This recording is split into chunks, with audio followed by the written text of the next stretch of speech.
आज हम लोग जो है वो न्यूटन रिंग के बारे में पढ़ेंगे कि न्यूटन रिंग क्या है। न्यूटन रिंग्स जो है वो हमें इंटरफेरेंस ऑफ पैटर्न बताते हैं कि इंटरफेरेंस जो होती है लाइट की वो किस पैटर्न में होती है।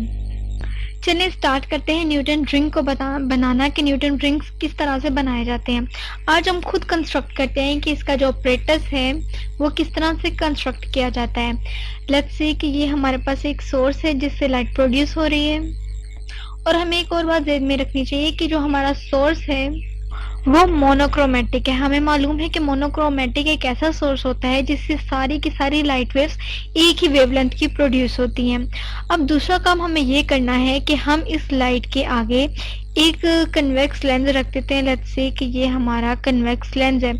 हमें मालूम है कि जो कन्वेक्स लेंस होता है उसकी जो एजेस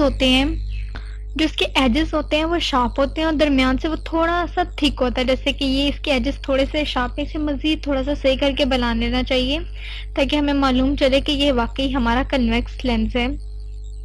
इस तरह से अब ये तकरीबन कुछ बेहतर कन्वेक्स लेंस लग रहा है। ये हमारा मोनोक्रोमेटिक लाइट सोर्स है जिससे लाइट वेव्स प्रोड्यूस होती हैं। फर्स्ट कर लेते हैं इससे जो लाइट वेव्स प्रोड्यूस हो रही हैं, लेट्स से कि एक रे जो है वो यहाँ पर जा रही है और दूसरी रे यहाँ पर जा रही है। जबकि जब ये लाइट की जो रेज आ रही हैं, जब ये कन्वेक्स लेंस के एज से टकराती हैं तो उसके बाद ये बिल्कुल स्ट्रेट हो जाती हैं, मतलब रिफ्रैक्शन के बाद स्ट्रेट हो जाती हैं। तो इनका पाथ जो है वो कुछ इस तरीके का हो जाता है। अब हम क्या करते हैं कि जाहिर सी बात है इसके दरमियान से भी कोई डाउट नहीं कि रेज गुजर रही होंगी, बिल्कुल गुजर रही होंगी, जिसे हम तकरीबन इस तरह से शो करते हैं कि ये लीजिए जी, ये इनके दरमियान वाली रेज हैं जो दरमियान से पास हो रही हैं।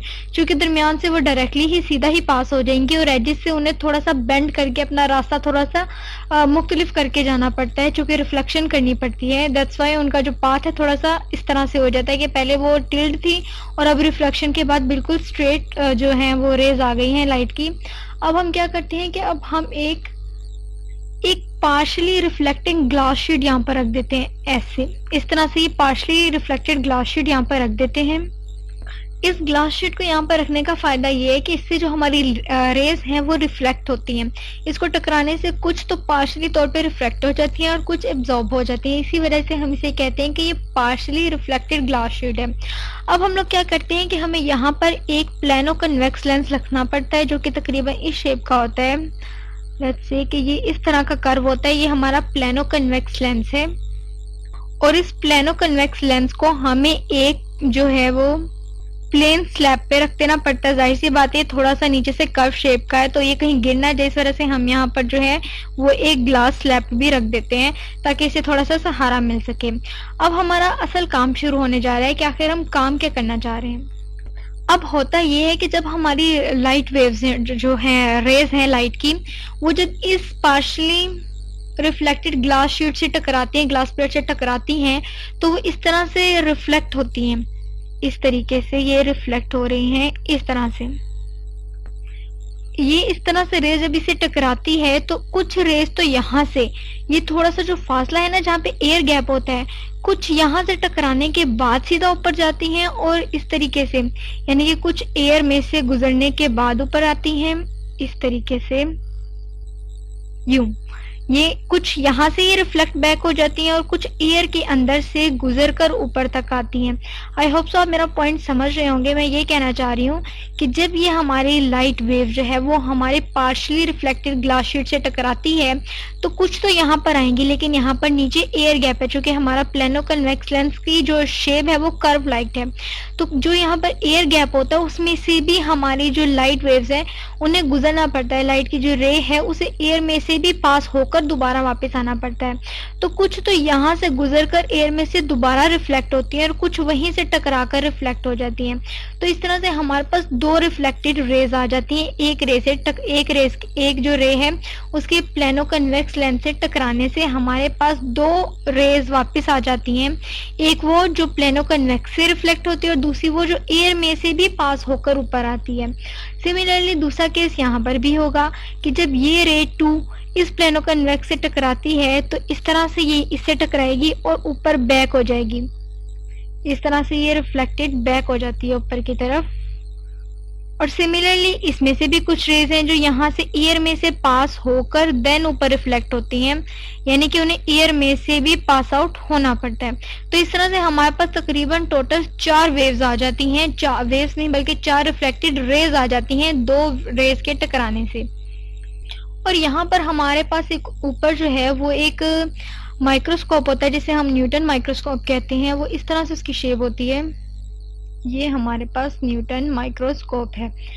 इस माइक्रोस्कोप के जरिए न्यूटन माइक्रोस्कोप के जरिए हम लोग ये देख सकते हैं कि जो लाइट वेव्स हैं, हमारी लाइट की रेज हैं, जब वो रिफ्लेक्टेड ग्लास शीट से टकराई थी और प्लेनो कन्वेक्स लेंस से गुजरी थी, तो एक रे प्लेनो कन्वेक्स लेंस से गुजर कर रिफ्लेक्शन शो करती है और दूसरी जो है वो एयर में से भी पास होकर आती है। तो टोटल हमारे पास जो है वो कुछ इंटरफेरेंस का पैटर्न बना देती है, मतलब कि जो रेज हमारे पास रिफ्लेक्ट होकर इस माइक्रोस्कोप के जरिए हम देखते हैं वो एक इंटरफेरेंस पैटर्न बना देती है। सबसे पहले तो हम इन चीजों को आपस में रिलेट कर लेते हैं। जैसे कि ये हमारा जो है वो सोर्स है, ये हमारा सोर्स है जो कि मोनोक्रोमेटिक सोर्स है। यहाँ पे लिख लेना चाहिए कि ये हमारा मोनोक्रोमेटिक सोर्स है। और दूसरी चीज ये हमारा कन्वेक्स लेंस है, कन्वेक्स लेंस।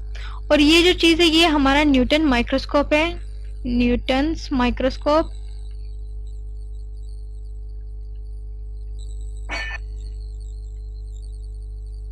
ये जो चीज है ये हमारी रिफ्लेक्टेड रे है, इसे लिखना चाहिए कि ये रिफ्लेक्टेड रे है थ्रू एयर, क्योंकि आप देख सकते हैं कि ये एयर में से रिफ्लेक्ट होके वापस आ रही है, तो मुझे यहाँ लिख देना चाहिए थ्रू एयर।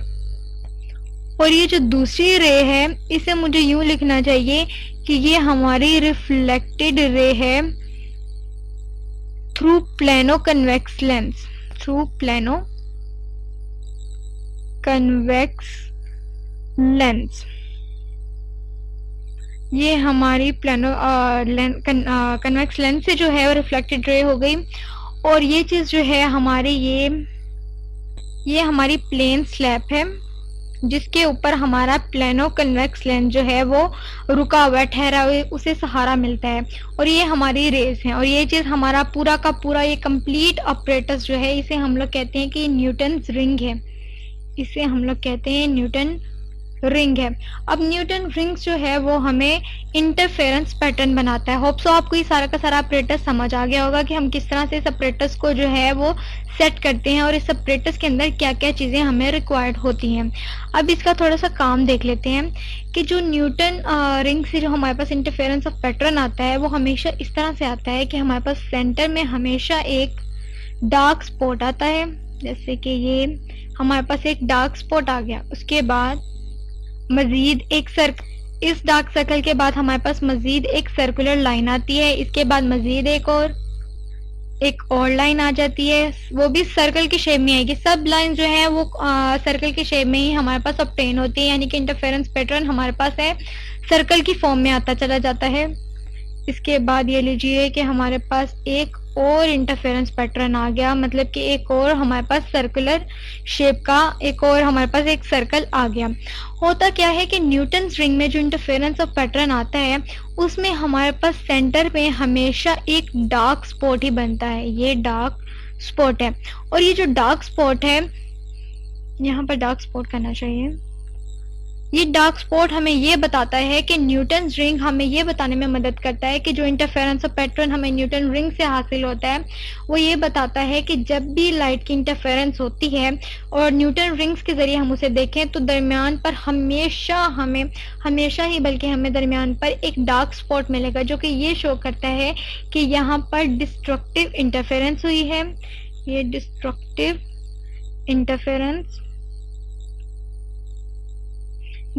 इंटरफेरेंस हुई है। और दूसरी बात ये हमें ये भी मालूम है कि जहाँ पर डिस्ट्रक्टिव इंटरफेरेंस हुई है और ये डार्क स्पॉट क्यों बनता है, क्योंकि डार्क चीज जो है वो डार्क फ्रिंजेस, आपको याद होगा कि वो डिस्ट्रक्टिव इंटरफेरेंस की वजह से बनती है।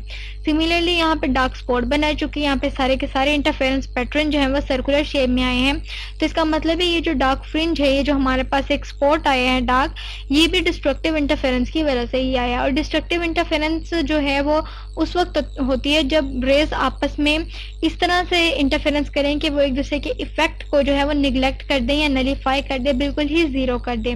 और दूसरी बात ये भी कि यहाँ पर 180 का फेस शिफ्ट भी हुआ होगा। आपको मालूम है कि जो फेस शिफ्ट है वो इस तरह से है कि अगर 180 का फेस शिफ्ट की बात की जाए तो 180 का फेस शिफ्ट उसी वक्त जो है वो प्लेस लेता है जब हमें मालूम है कि फेस शिफ्ट ने उस वक्त अकर होना होता है जब रिफ्लेक्शन होती है, और रिफ्लेक्शन इस तरह के मीडियम से हो कि जो हमारी रेस के मुकाबले में थोड़ा सा मतलब थोड़ा सा हार्ड हो। जैसे कि अगर मैं कहती हूँ कि ये हमारी रे है, इस तरह से ये इसका क्रस्ट है और नीचे वाला हिस्सा इसका ट्रफ, ये किसी ऐसे पॉइंट से टकराती है जो कि बहुत हार्ड है, तो उससे टकराने के बाद, उससे रिफ्लेक्शन के बाद होता ये है कि हमारी वेव जब पलटती है तो हमारे पास पहले जो है वो ट्रफ आ जाता है और उसके बाद हमारे पास क्रस्ट आता है। तो इस चीज़ को हम कहते हैं कि यहाँ पर 180 डिग्री का जो फेस शिफ्ट का फिनोमिना है वो अकर हुआ है। तो न्यूटन रिंग में जो ब्लैक स्पॉट बनता है वो इसी वजह से बनता है कि एक तो डिस्ट्रक्टिव इंटरफेरेंस हो रही होती है, और दूसरी ये चीज़ कि न्यूटन रिंग में हमें मालूम है कि अभी हमने ऑपरेटर्स में देखा है कि इसमें जो है वो रिफ्लेक्शन हो रही होती है, रिफ्लेक्शन थ्रू एयर भी है और reflection through plano convex lens भी है। तो इसका मतलब है रिफ्लेक्शन में हो सकता है कि 180 फेस शिफ्ट हुआ हो, बल्कि होता ही 180 फेस शिफ्ट है, और 180 फेस शिफ्ट की वजह से हमारे पास यहाँ पर जो है वो ब्लैक स्पॉट बनता है। तो न्यूटन रिंग हमें ये बताता है कि जो इंटरफेरेंस पैटर्न है लाइट की रेज का वो किस तरह से बनता है और दरमियान में हमेशा हमारे पास ब्लैक स्पॉट ही क्यों आता है। तो ये न्यूटन रिंग के बारे में था। होप सो आपको काफ़ी हद तक न्यूटन रिंग और इसके प्रिंसिपल के बारे में समझ आ चुका होगा। न्यूटन रिंग का जो प्रिंसिपल है वो destructive and constructive interference of light के बारे में ही है, और ये हमें इंटरफेरेंस ऑफ लाइट ही बताता है कि लाइट की रेज जो है वो किस तरह से इंटरफेरेंस करती हैं और किस तरह से इनका इंटरफेरेंस पैटर्न फॉर्म किया जाता है।